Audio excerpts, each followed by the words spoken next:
The electric buzz of Styx Malloy's precision trimmer filled the otherwise silent service bay.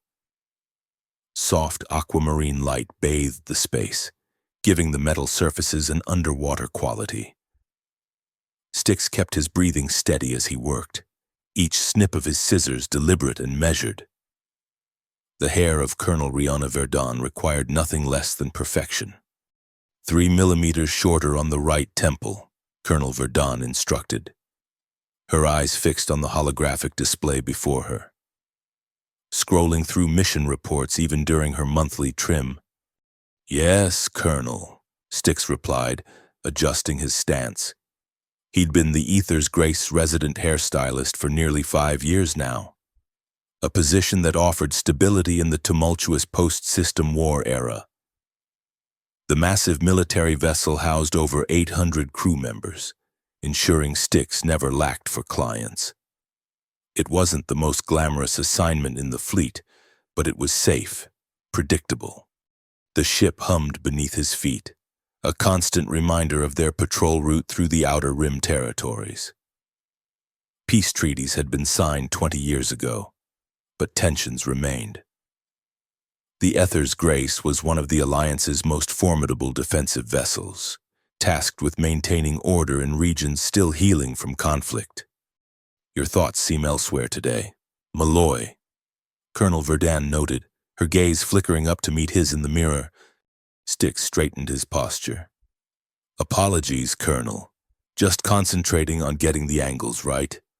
She nodded, the ghost of a smile touching her lips. "You always do." The quiet moment was shattered by the sudden blare of the ship's emergency communication system. The lights in the service bay flashed from peaceful blue to urgent red. "Colonel Verdun to Command Bridge, Priority Alpha. Repeat. Colonel Verdun to Command Bridge, Priority Alpha." The colonel was on her feet before the announcement finished, the cape that had protected her uniform from hair clippings fluttering to the ground. "Continue later, Malloy," she ordered, already striding toward the door. Styx nodded, beginning to clean his workstation with practiced efficiency. Whatever the emergency, it wouldn't concern a hairstylist. His security clearance was minimal, limited to the crew's personal files as they pertained to preferred styling techniques.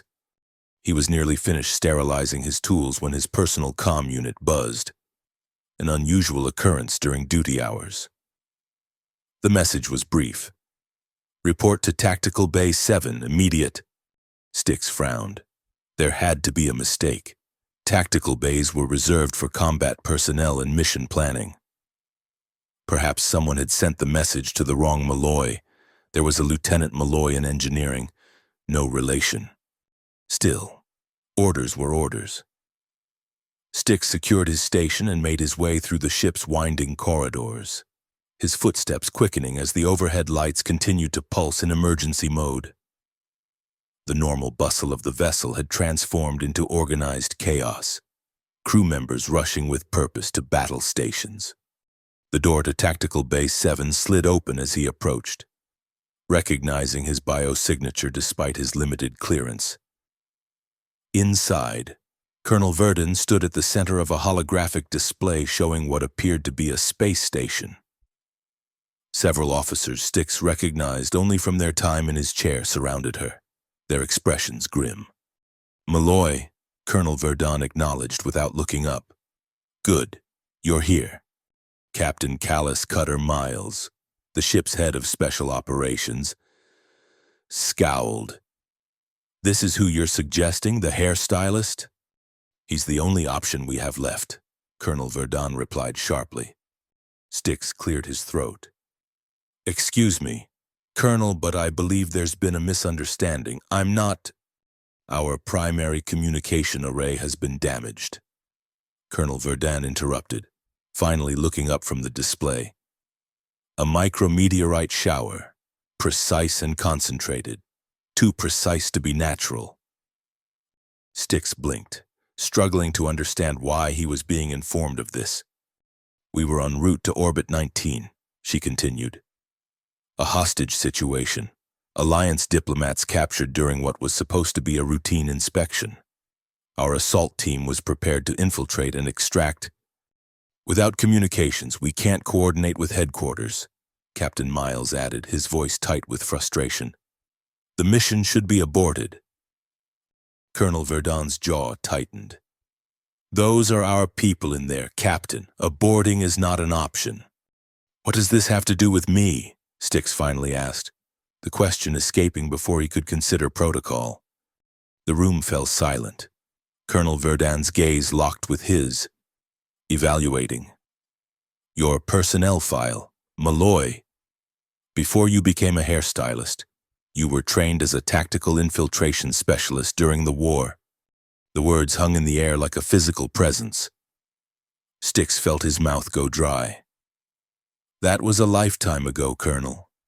I haven't held a weapon in 17 years. 19 diplomats, Malloy, she replied, her voice steel. Including 3 children. The extraction team has lost its communications specialist. The backup specialist is in medical with appendicitis. You're the backup to the backup plan. Captain Miles snorted. A hairstylist. The lives of 19 people in the hands of a man who spends his days deciding between a buzz cut and a fade. I didn't volunteer for this, Styx said quietly. No, Colonel Verdun agreed. But you're what we have. Training begins immediately. Captain Miles will assess your readiness and bring you up to speed on the mission parameters. It wasn't a request. In the Alliance military, even civilian contractors like Styx were subject to emergency protocols. He swallowed hard, memories of a life he'd deliberately left behind threatening to surface. Yes, Colonel, he managed. As the tactical team dispersed to prepare, Captain Miles approached Styx, his expression making it clear exactly what he thought of the situation. Training room 3, he said curtly. 10 minutes. Wear something you don't mind sweating through. We'll see if there's anything left of the soldier you supposedly once were. Left alone in the tactical bay. Styx stared at the holographic display of Orbit 19, the space station where 19 lives now partially depended on him. He'd escaped the war without physical scars, but the mental ones had driven him to seek the simplest, most peaceful profession he could find. There was an artistry to hairstyling, a precision that calmed his mind and kept the memories at bay. Now those memories would need to be his salvation, and the salvation of 19 innocent people. With a deep breath, Styx turned and headed for his quarters to change. From hairstylist to hostage rescuer in the span of 15 minutes. The universe, it seemed, had a twisted sense of humor. Training Room 3 was a Spartan space designed for one purpose, to turn ordinary people into efficient combat operators. The walls were lined with weapon racks, training dummies, and various obstacles designed to simulate combat environments. Styx arrived precisely on time, dressed in standard-issue exercise clothing he'd barely used since coming aboard the Ether's Grace. Captain Miles was already waiting, a scowl etched into his features. 2 other members of the tactical team stood nearby. Lieutenant Jaina Voss, a compact woman whose reputation for marksmanship preceded her, and Specialist Kovac, a mountain of a man whose specialty, Styx guessed, involved breaking things, or people. Our hairstylist arrives, Captain Miles announced, making no attempt to hide his disdain. Let's see what we're working with. What followed was 3 hours of the most intense physical assessment Styx had endured since basic training decades ago. Captain Miles pushed him through combat drills, weapons proficiency tests, and endurance exercises designed to identify every weakness in his long-dormant skill set. By the end, Styx was drenched in sweat, muscles screaming in protest, but he'd managed to complete every task, not with the efficiency of a trained operator, but with enough competence to surprise himself, and, though he wouldn't admit it, Captain Miles. Your aim is shit, Miles declared, reviewing the target scores. But your hand-to-hand hasn't deteriorated as much as I expected. Muscle memory, I suppose. Styx wiped sweat from his brow. I maintain a daily exercise regimen. Captain, hairstyling requires physical stamina as well. Miles snorted. Cutting hair and cutting throats aren't remotely the same thing. Malloy. No, Styx agreed quietly. They're not. That's why I changed professions. Something flickered across Miles's face. Not quite understanding, but perhaps the first acknowledgement that there might be more to Styx Malloy than styling products and scissors. We have 36 hours before we reach Orbit 19, Miles said, checking his tactical display. That's 36 hours to turn you into something resembling a communications specialist. You'll train with me for combat readiness, with Tali Shen in engineering for tech protocols, and with the team for integration drills. And sleep? Styx asked. Miles's smile was cold. If there's time. There wasn't time. As it turned out, the next 36 hours became a blur of training sessions, technical briefings, and combat simulations. Styx's world narrowed to absorbing as much information as possible, his hands learning to dance across communication interfaces rather than through hair, his body remembering the weight and balance of weapons rather than styling tools. Engineer Tali Shen proved to be the most patient of his instructors, a brilliant woman with a gift for explaining complex systems in understandable terms. She walked Styx through the communication protocols he would need to master.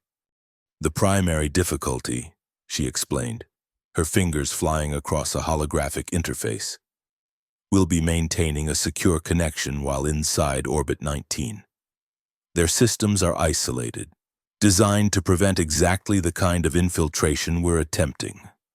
Styx nodded, watching her movements carefully. So I'll need to establish a local network once inside? Precisely. You'll carry this. She handed him what looked like an ordinary stylus. It contains everything you need to create a 5-person mesh network. Once activated, it will allow your team to communicate regardless of the station's jamming protocols. Styx turned the device over in his hands. And if it fails? Tali's expression grew serious. Then you revert to hand signals and hope for the best. The gravity of the situation settled over Styx anew. 19 lives, depending on technology he barely understood and skills he'd deliberately abandoned. The weight of it threatened to crush him. You're thinking too much, came Captain Miles's voice from the doorway. I can see it on your face. Styx looked up. I'm trying to absorb everything I need to know to not get people killed. Captain, that requires thought. It requires instinct, Miles corrected, entering the room. By the time we board that station, everything we've taught you needs to be automatic. If you're still thinking about which button to press when bullets start flying, you're already dead. And so are the hostages, Styx added quietly. Miles nodded, his expression softening fractionally. Come on. Time for the next drill. As they walked through the corridors, Styx found himself studying the captain. There was more to callous Cutter Miles than the hard-edged exterior he presented. Beneath the gruff demeanor lay something Styx recognized all too well. The burden of responsibility, the weight of lives in the balance. You didn't choose this career by accident, Styx ventured. Miles glanced at him. What makes you say that? The way you move, the way you assess everything around you. It's deliberate, purposeful. A hint of a smile touched Miles's lips. And here I thought hairstylists just gossiped about their clients. We observe, Styx corrected. It's how we know what someone needs before they ask for it.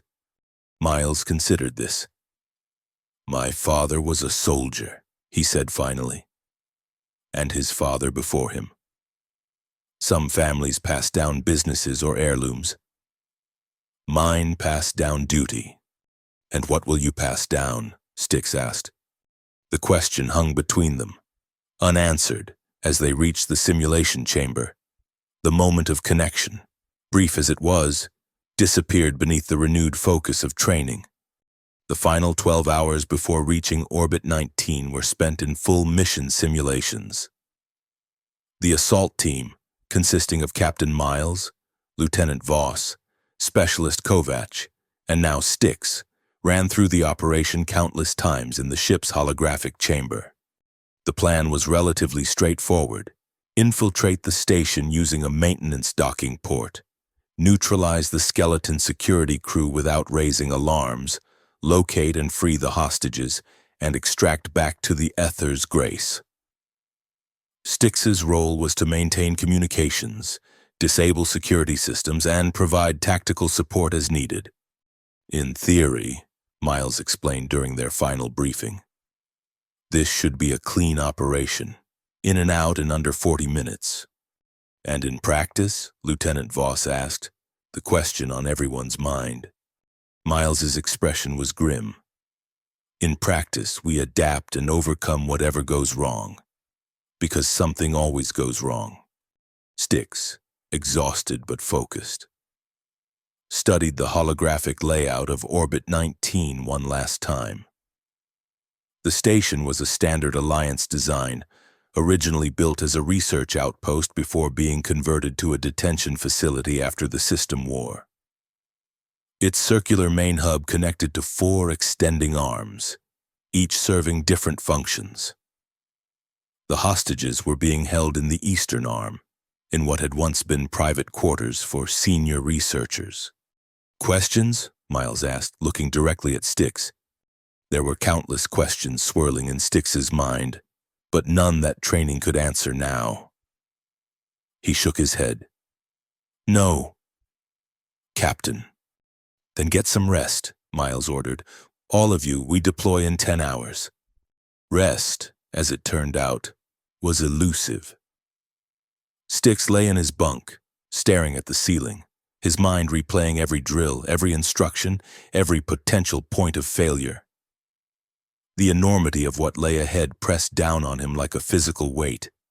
He thought of the 19 hostages, faceless strangers whose lives now partially depended on a hairstylist playing soldier. He thought of his teammates, professionals who'd been forced to accommodate an amateur in their midst. He thought of the person he'd once been, the skills he'd once possessed, and wondered if enough of that person remained to make a difference. In the quiet darkness of his quarters, Styx finally confronted the truth he'd been avoiding. He was terrified, not just of failing the mission or endangering lives, but of becoming again the person he'd worked so hard to leave behind. The war had shown him a side of himself he'd never wanted to see, a capacity for violence that had haunted his dreams for years afterward. Turning to hairstyling hadn't been just a career change. It had been an escape, a way to create rather than destroy, to make people feel better about themselves rather than inflict pain. Now the universe was asking him to step back into that old skin, to remember how to hurt rather than heal. The irony wasn't lost on him. Sleep finally came, fitful and dream-filled, only to be interrupted by the ship's announcement system. Approaching Orbit 19. All designated personnel report to deployment stations. It was time. Uansit. The assault team gathered in the launch bay, each member performing final equipment checks in silence. Styx, dressed in the same tactical gear as the others, felt like an imposter. The weight of the body armor, the weapons secured to his belt and thigh, all of it felt foreign, wrong somehow. Captain Miles approached, his own gear immaculate and precisely arranged. He inspected Styx with a critical eye, adjusting a strap here, tightening a fastener there. Your comm unit is loose, he said, reaching for Styx's ear. If it falls out during the operation, you're not just deaf, you're making the rest of us deaf too. Styx nodded, allowing the adjustment. Thank you, Captain. Miles stepped back, studying Styx's face. "You're afraid," he stated, not a question but an observation. "Yes," Styx admitted. There seemed little point in denying it. To his surprise, Miles nodded approvingly. "Good. Fear keeps you sharp. It's the fearless ones who make mistakes." He lowered his voice. "Just don't let it paralyze you when the moment comes." Before Styx could respond, Colonel Verdun entered the launch bay.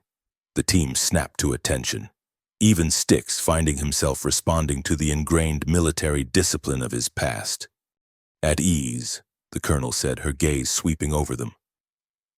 "The situation has evolved. Our intelligence suggests the hostage-takers are growing impatient. They've threatened to execute one diplomat every 6 hours until their demands are met." A tense silence followed this announcement. "Your window for a clean extraction has narrowed," she continued. "The first execution is scheduled for approximately 2 hours from now. Your mission parameters remain unchanged, but the timeline is now critical." Captain Miles nodded grimly. "Understood, Colonel. We're ready to deploy." Colonel Verdun's gaze fell on Styx. "Malloy, a word." As the others continued their preparations, Styx followed the colonel to a quiet corner of the launch bay. "I want to be clear," she said, her voice low but intense. "I didn't choose you for this mission on a whim. Your service record from the war shows exceptional adaptability under pressure. That's what these hostages need now. Someone who can think beyond standard protocols when everything goes to hell." Styx swallowed. "With respect, Colonel, that was a long time ago. I'm not that person anymore." "Aren't you?" she challenged. "Or have you just been hiding from him, cutting hair instead of facing who you really are?" The question struck uncomfortably close to truth Styx had avoided confronting. Before he could formulate a response, the colonel continued, "I don't need you to be a soldier, Malloy. I need you to be the person who sees solutions where others see only problems. That's who you've always been, whether you're holding scissors or a pulse rifle." With that, she turned and walked away, leaving Styx to contemplate her words as he rejoined the team. The assault shuttle was compact and utilitarian, designed for stealth rather than comfort. As it detached from the Ether's grace and began its approach to Orbit 19, the team ran through final communications checks. "A comm check, Malloy," Captain Miles ordered. Styx activated his system, monitoring the encrypted channels. "Communications active and secure, Captain. All channels clear." Miles nodded, then addressed the team. "One final briefing. Our intelligence indicates approximately 15 hostiles on the station, primarily concentrated around the hostage area in the Eastern Arm. Security systems are standard Alliance protocols, which Malloy will override using Engineer Shen's bypass codes." He brought up a holographic display of their entry point. "We dock here, at Maintenance Port C7. It's the least monitored access point on the station. From there, we move through the maintenance tunnels to access point E4, which puts us one level below the hostage holding area." Lieutenant Voss leaned forward. "And if the hostiles have altered the security systems?" "That's where our hairstylist comes in," Miles replied, nodding towards Styx. "His secondary function is to adapt to whatever security measures we encounter." Styx felt all eyes turn to him. "I'll do my best," he said, the words sounding hollow even to his own ears.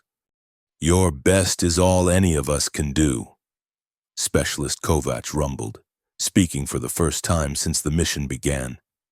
His deep voice carried a surprising gentleness. "First combat drop?" "A first in nearly 20 years, Styx clarified. Kovac nodded sagely. "Like riding a hoverbike, the body remembers, even when the mind forgets." The shuttle shuddered slightly as it maneuvered into position near the maintenance port. Captain Miles stood, checking his weapons one last time. "Docking in 60 seconds, the shuttle's pilot announced. "No signs of detection." Remember, Miles said, his gaze lingering on each team member in turn. Silent and swift. No alarms, no alerts. We're ghosts until we reach the hostages. The shuttle docked with a soft, metallic clang, the airlock cycling to match the station's atmosphere. Styx took a deep breath, centering himself as he'd been taught all those years ago. His hands, he noticed with a distant surprise, were perfectly steady. "A breach team, go," Miles ordered. Lieutenant Voss moved forward, attaching a device to the airlock's inner door. It hummed softly, bypassing the security protocols that would normally alert the station to an unauthorized entry. After a tense moment, the door slid open silently. "We were in," Voss reported. "No alarms triggered." One by one, they entered Orbit 19, weapons at the ready. Styx activated his tactical display, overlaying the station schematics with their planned route. The maintenance tunnels were narrow and dimly lit, designed for service droids rather than human traffic. "Malloy, take point on the security systems," Miles ordered quietly. "First junction ahead." Styx moved forward, his training, both recent and long past, guiding his movements. The junction featured a standard security panel, monitoring movement throughout this section of the maintenance system. "Standard Alliance protocols," he confirmed, connecting Engineer Shen's bypass device. "Looping the security feed. Now." The panel blinked green, indicating success. For the next 20 minutes, the security system would see only an empty corridor, regardless of their presence. "You move out," Miles ordered. They proceeded through the maintenance tunnels, encountering 2 more security checkpoints that Styx bypassed with similar ease. The tension in his shoulders began to ease slightly. Perhaps this would be the straightforward mission they'd hoped for. That hope died as they approached access point E4. "Wait," Styx said, holding up a hand. "Something's wrong." The security panel at E4 was different, newer, with modifications that hadn't appeared in their briefing materials. "They've upgraded the system," he explained, examining the panel closely. "This isn't standard Alliance technology anymore." Captain Miles frowned. "Can you bypass it?" Styx studied the panel, his mind racing. The system was unfamiliar, but the principles remained the same. "I think so, but I'll need time. And it's risky. If I trigger the wrong protocol, we'll have the entire security team down here in minutes." "How much time?" Miles asked. 10 minutes, maybe more." Miles checked his chronometer. "The first execution is scheduled in less than an hour. We don't have 10 minutes to spare." Styx closed his eyes briefly, thinking. Engineer Shen had warned him about non-standard systems, had walked him through theoretical approaches. But theory and practice were worlds apart. "What about a physical bypass?" Lieutenant Voss suggested. "Cut the power to the panel?" "That would trigger an automatic lockdown," Styx replied. "These systems are designed to fail secure, not fail safe." Specialist Kovac moved closer, examining the ceiling above the access point. "What about going around? The ventilation system?" Styx followed his gaze. "Too small for you or the captain. Maybe Lieutenant Voss could fit, but I don't have the technical skills to disable whatever's on the other side." Voss finished for him. A tense silence fell over the team as they contemplated their options. Each minute that passed was a minute closer to the first execution. Finally, Styx stepped forward. "I have an idea. Now it's unconventional." Captain Miles raised an eyebrow. "Let's hear it." Styx reached into one of his utility pouches and removed a small canister. Not standard mission equipment, but something he'd brought on instinct. "A hairstyling polymer," he explained, seeing the team's confused expressions. "Industrial grade. It's conductive when wet, non-conductive when dry." Understanding dawned on Miles's face. "You're going to short-circuit the panel?" Not exactly, Styx replied.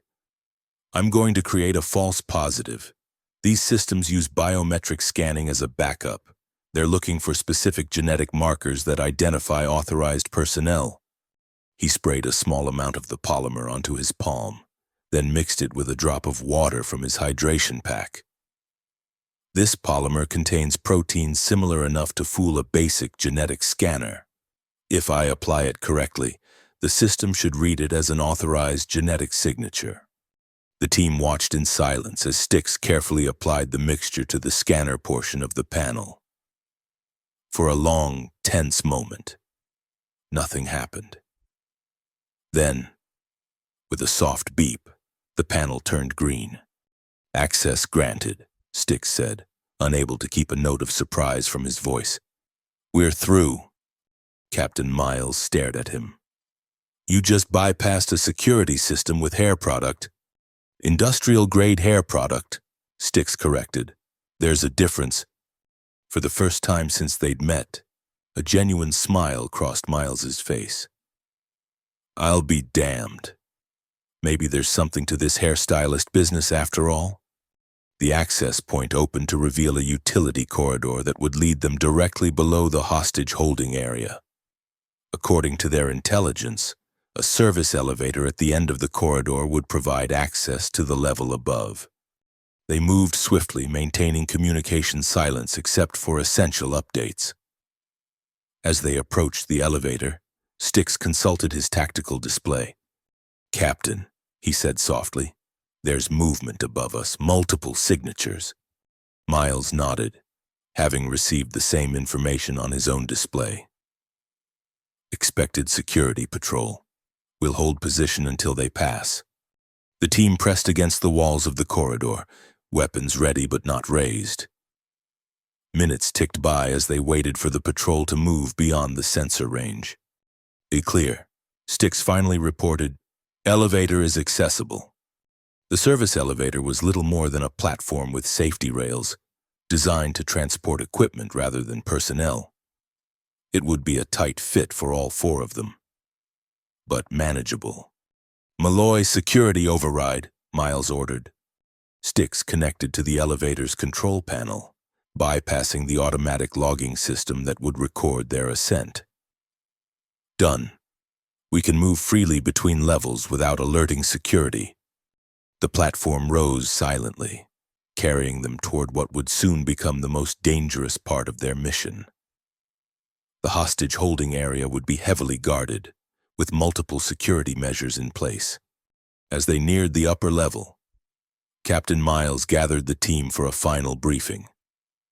Once we exit this elevator, we'll be in hostile territory proper. The hostages are being held approximately 30 meters east of our position. According to intelligence, there are at least 6 guards in the immediate vicinity. He looked at each team member in turn. Kovac, Voss, you'll neutralize the external guards. Silent takedowns only. Malloy and I will bypass the door security and secure the hostages. Questions? There were none. Each member knew their role, had rehearsed it countless times in simulation. Even Styx, despite his years away from combat, felt a strange calm settling over him.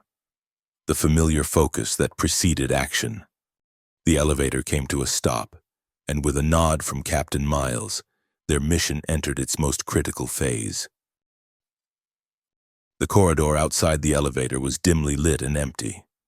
A stroke of luck the team accepted without comment. Moving in practiced formation, they advanced toward the hostage holding area, sensors scanning continuously for threats. Styx monitored the communication channels, alert for any sign that their presence had been detected. So far, the station's security remained oblivious to the infiltration team. As they approached the final turn before the hostage area, Lieutenant Voss, on point, held up a closed fist. The team froze instantly. 2 guards, she whispered into the comm. Standard positions outside the main entrance. Captain Miles signaled Kovac forward. The plan was clear: simultaneous takedowns, silent and swift. Voss and Kovacs disappeared around the corner, moving with a grace that belied their lethal purpose. Moments later, Voss's voice came through the comm. "Clear!" Styx followed Captain Miles to the hostage area entrance, where Voss and Kovac had positioned the unconscious guards to appear as if still on duty from a distance. The door itself was secured with another biometric lock, more sophisticated than the ones they'd encountered previously. "This one's different," Styx said, examining the security panel. "Multi-factor authentication, retinal scan, palm print, and vocal confirmation." Miles frowned. "Can you bypass it?" Styx studied the system, considering options. "Not directly, but there might be another way." He turned to the unconscious guards. "We need their biometrics." Understanding immediately. The team positioned one of the guards in front of the scanner. Styx carefully opened the man's eyelid, allowing the scanner to read his retina, then pressed his palm against the sensor pad. "We still need vocal confirmation," he said, a specific phrase or code word. Lieutenant Voss was already searching the guard's pockets.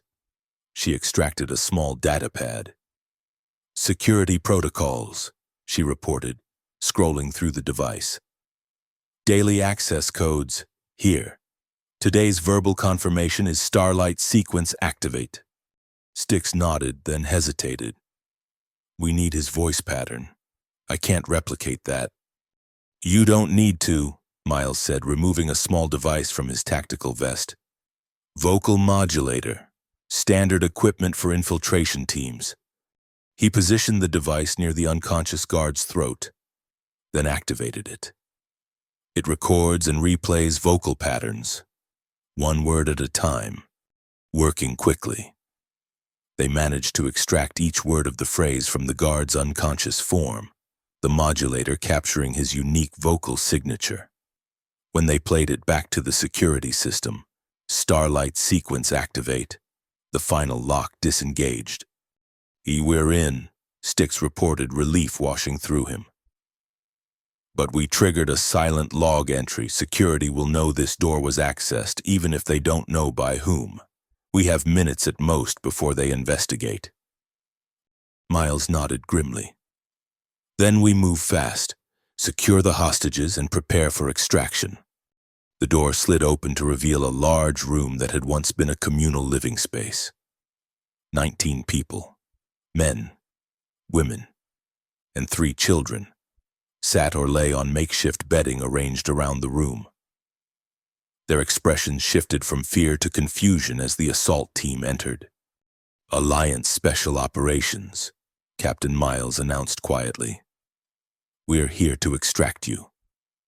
Stay calm and follow our instructions." Relief washed over many faces, though some remained wary. One woman, her posture suggesting authority despite her disheveled appearance, approached them. "Ambassador Kella," she introduced herself. "Thank the stars you've come. They've threatened to begin executions within the hour." "We know," Miles replied. "That's why we need to move quickly. Is everyone able to travel?" The ambassador glanced back at the group. "Yes, though some are exhausted, the children will need assistance." While Miles briefed the ambassador, Styx monitored the security channels, alert for any sign that their presence had been detected. What he heard made his blood run cold. "Captain," he interrupted urgently. "Security is reporting an anomaly at our entry point. They're sending a team to investigate." Miles's expression hardened. "Timeline's accelerated. We move now." He turned to the hostages. "Stay together, stay quiet, and do exactly as we instruct." Lieutenant Voss had already begun organizing the diplomats into manageable groups, while Specialist Kovacs checked the corridor outside. Styx continued monitoring communications, piecing together the security team's movements. "They're converging on maintenance port C7, he reported. "Our extraction route is compromised." Miles cursed under his breath. "Alternatives!" Styx pulled up the station schematics on his tactical display. "There's a secondary docking bay in the northern arm. It's further, but security presence is minimal. Can we get the shuttle there in time? Styx opened a secure channel to the Yether's Grace. Extraction team.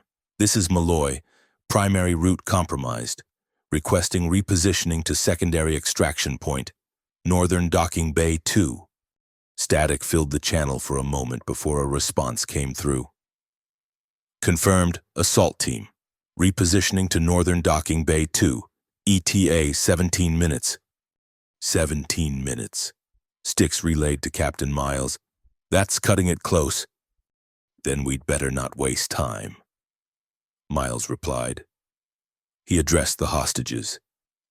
Change of plans. We're taking a longer route to extraction. Let's stay close and stay quiet, and we'll get you home. They moved out, the team forming a protective formation around the diplomats.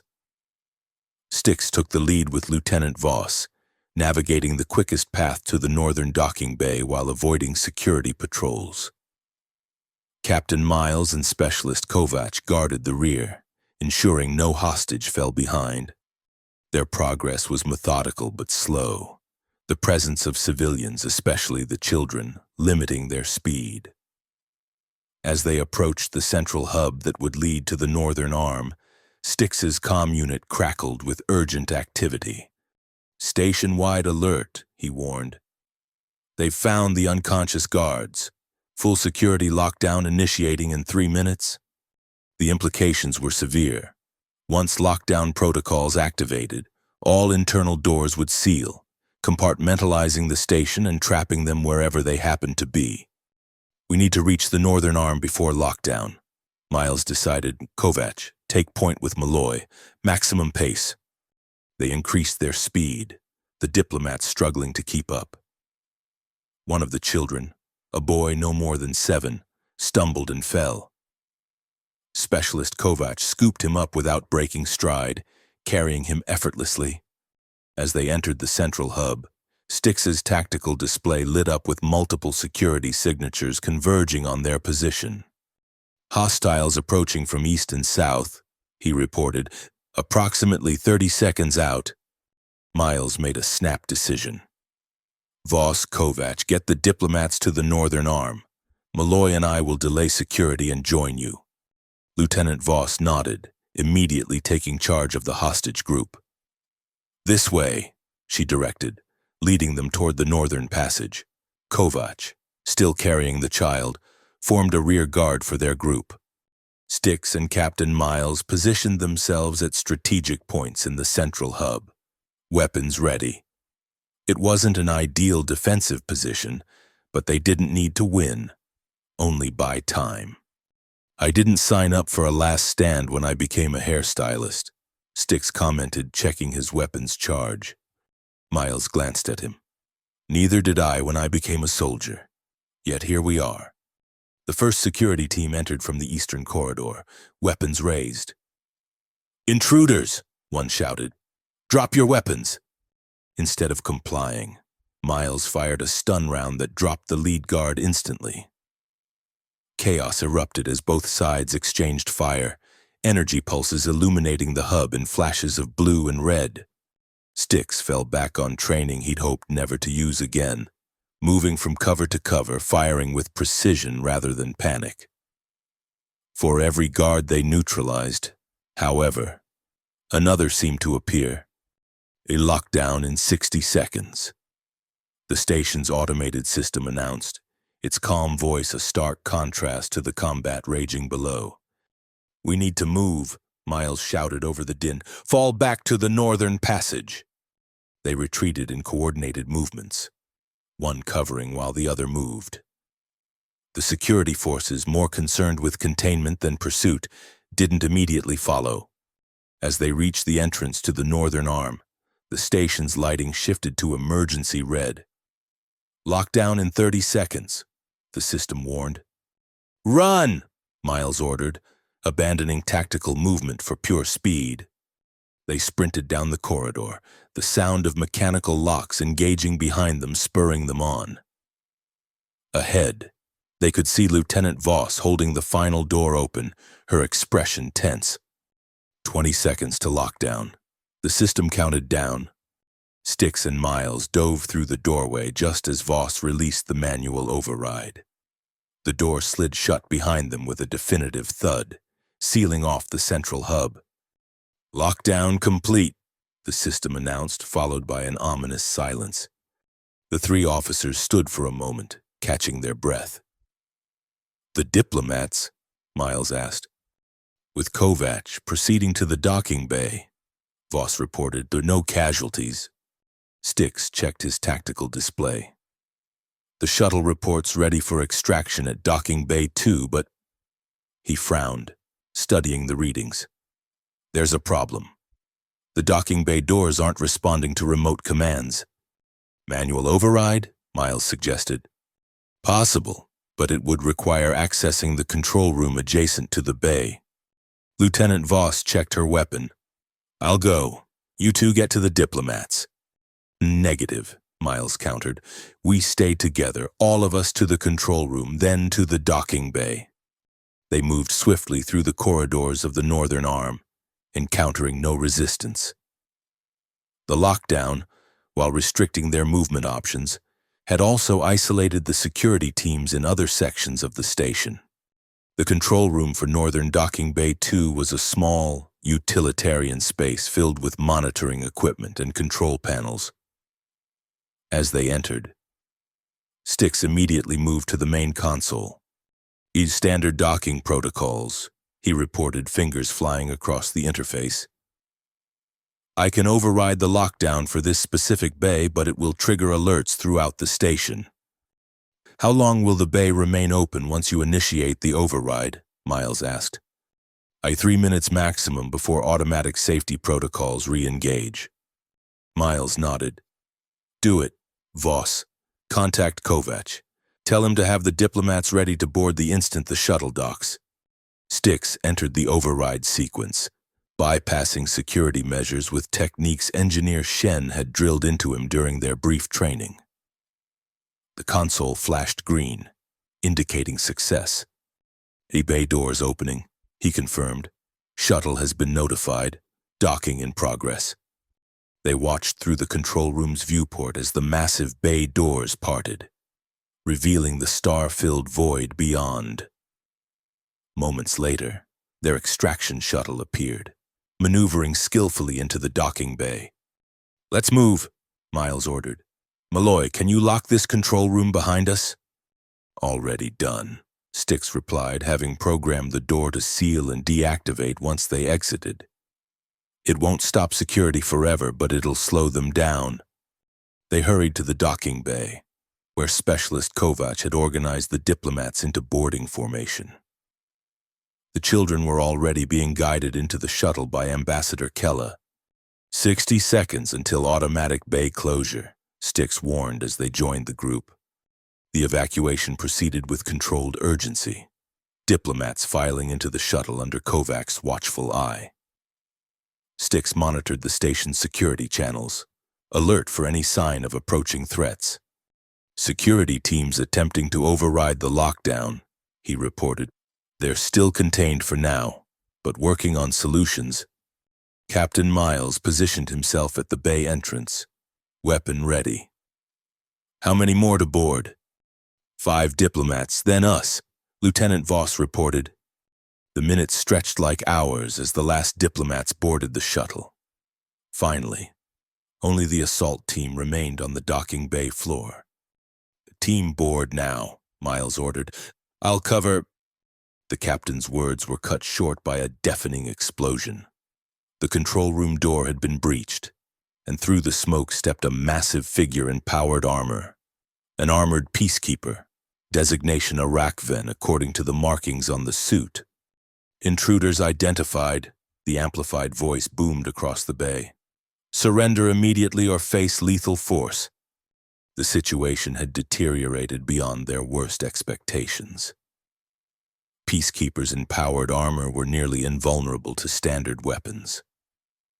Their suits designed to withstand even military-grade armaments. "They get to the shuttle," Miles ordered Voss and Kovac. "Protect the diplomats at all costs." Before either could protest, A volley of suppression fire from Arak Ven's arm-mounted weapon forced them to dive for cover. The peacekeeper advanced methodically, each step a thunderous reminder of the power differential between them. Styx, taking cover behind a cargo container, assessed their options with growing desperation. Their weapons couldn't penetrate that armor. The shuttle was still cycling its airlock to receive the final team members, and the bay doors would automatically close in less than 2 minutes, potentially trapping them all. Captain Miles attempted to draw the peacekeepers' attention, firing strategic shots that pinged harmlessly off the armored exterior. For his efforts, he received a barrage that forced him further from the shuttle. 30 seconds until automatic bay closure, the station's system announced dispassionately. In that moment, watching Captain Miles fight a losing battle against overwhelming odds, something shifted in Styx Malloy. The fear that had dogged him since being assigned to this mission crystallized into clarity, and with it came an idea so absurd it might actually work. "Cover me," he shouted to Voss and Kovac, who had taken defensive positions near the shuttle. Before they could respond, Styx was moving not toward the shuttle, but toward Arakven. The peacekeeper, momentarily surprised by this direct approach, adjusted his aim. Too late. Styx had closed the distance, sliding beneath the peacekeeper's line of fire and producing, of all things, his canister of industrial-grade hair-styling polymer. "What are you doing?" Miles shouted from across the bay. "Something extremely stupid," Styx replied, directing a concentrated spray of the polymer into the peacekeeper's helmet joints and sensor array. The effect was immediate and dramatic. The polymer, designed to create an impenetrable seal when set, began clogging the armor's external sensors and mobility joints. Arakven staggered, his amplified voice distorted by static. "Visual systems compromised," the peacekeeper announced, voice rising in alarm. "Mobility restricted, requesting immediate assistance." Styx didn't wait to see if his gambit would hold. He sprinted to where Captain Miles had taken cover, grabbing him by the arm. "Now's our chance! Run!" They bolted for the shuttle, where Voss and Kovac provided covering fire against the now disoriented peacekeeper.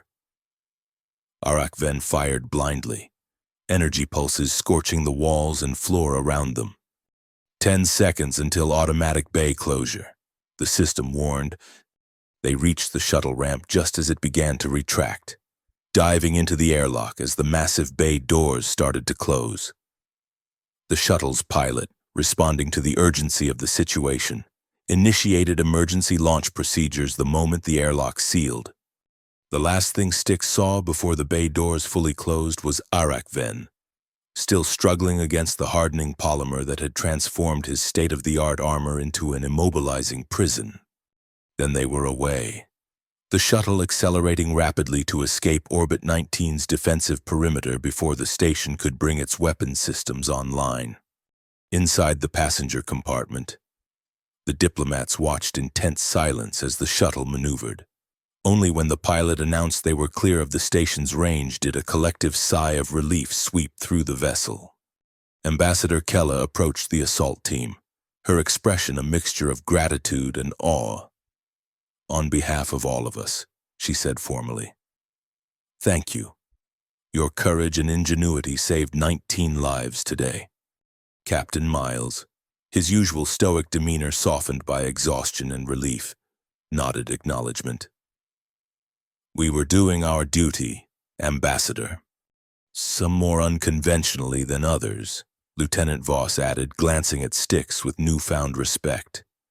The journey back to the Ether's grace passed in relative quiet. The assault team too drained for conversation, the diplomats too overwhelmed by their ordeal and rescue. Styx found himself sitting next to one of the children, a young girl who watched him with solemn eyes.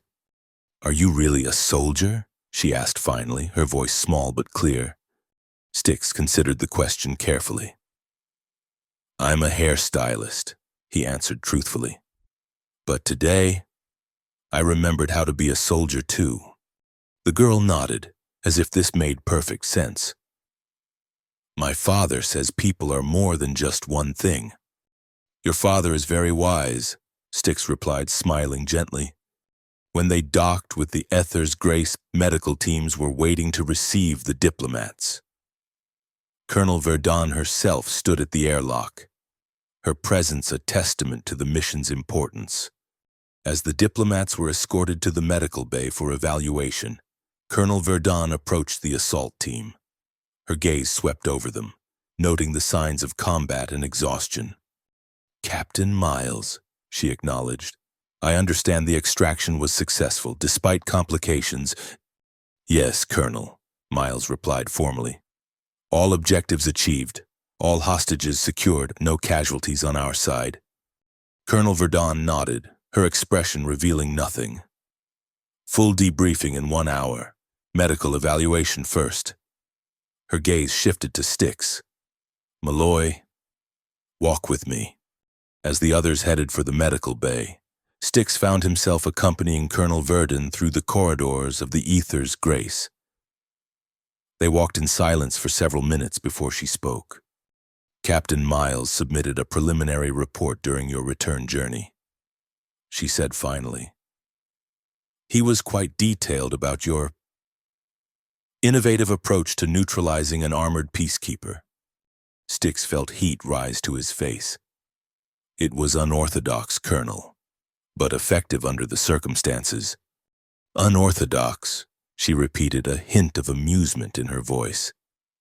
That's one way to describe using hair product as a weapon against military-grade armor. They reached a viewport, and Colonel Verdun paused, looking out at the stars. 19 lives. Malloy. 19 people who are returning to their families because you remembered who you were beneath the hairstylist. With respect, Colonel, Styx replied carefully. It wasn't despite being a hairstylist. It was because of it. I wouldn't have had that polymer if I were just another soldier. Colonel Verdun studied him for a long moment, then nodded. Perhaps you're right. Perhaps we need more people who are more than one thing. She straightened, her posture returning to its usual military precision. Report to medical, then debriefing. And Malloy. Well done. The medical evaluation was brief and unremarkable. A few minor cuts and bruises. Nothing requiring significant attention. The debriefing that followed was thorough, each team member recounting their perspective on the mission, with particular focus on the adaptations required when their original extraction route was compromised. Throughout, Styx noticed a subtle shift in how the others regarded him. The dismissive skepticism had vanished, replaced by a quiet acknowledgement of his contribution. Even Captain Miles, recounting the final confrontation with Arak Ven, spoke of Styx's actions with grudging admiration. Malloy's solution, while unconventional, demonstrated exceptional tactical thinking under pressure. Miles concluded his report. His actions directly contributed to the mission's success and the team's survival. When the debriefing concluded, Colonel Verdun made a final announcement. In recognition of his performance during this operation, I am appointing Malloy to the position of Contingency Security Specialist, effective immediately. Styx blinked in surprise. Colonel, you'll maintain your duties as the ship's hairstylist, she clarified. But you'll also receive ongoing training with Captain Miles's team. The next time we need a backup plan, you'll be better prepared. As the meeting dispersed, Captain Miles approached Styx.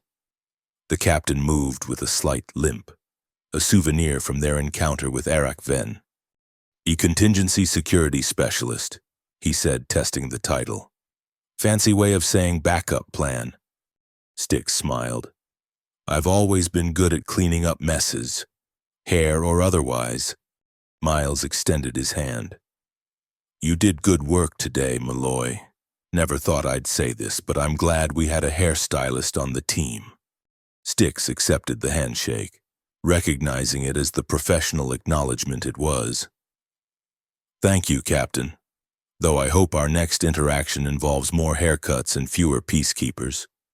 "We'll see," Miles replied, a hint of a smile touching his usually stern features. "I'm due for a trim next week. Think you can handle that without turning it into a tactical operation?" "No promises," Styx said lightly. "But I'll try to limit the excitement to style choices later." As Styx returned to his quarters, exhaustion finally claiming him, he found himself standing before his mirror. The person who looked back at him was both familiar and strange, the hairstylist and the soldier, no longer separate identities but aspects of a whole. He'd spent years running from his past, believing that to embrace one part of himself meant rejecting another. Now he understood the truth was more complex. He could be both the person who created and the person who protected. Both were valid. Both were necessary. The next morning, Styx returned to the service bay, setting up his station with the same care he always had. His first appointment arrived precisely on time, Lieutenant Voss. Her expression neutral but her eyes reflecting new respect. "Just a trim today?" he asked, gesturing to the styling chair. She nodded, settling into the seat. "And maybe some advice on field-expedient uses for styling products. Could come in handy someday." Styx smiled as he draped the cape around her shoulders. "Happy to help, Lieutenant. After all, that's what backup plans are for," as he picked up his scissors. Styx Malloy found himself looking forward to whatever came next, be it a perfect fade or another mission that required thinking beyond standard protocols. For the first time in years, he was ready for both.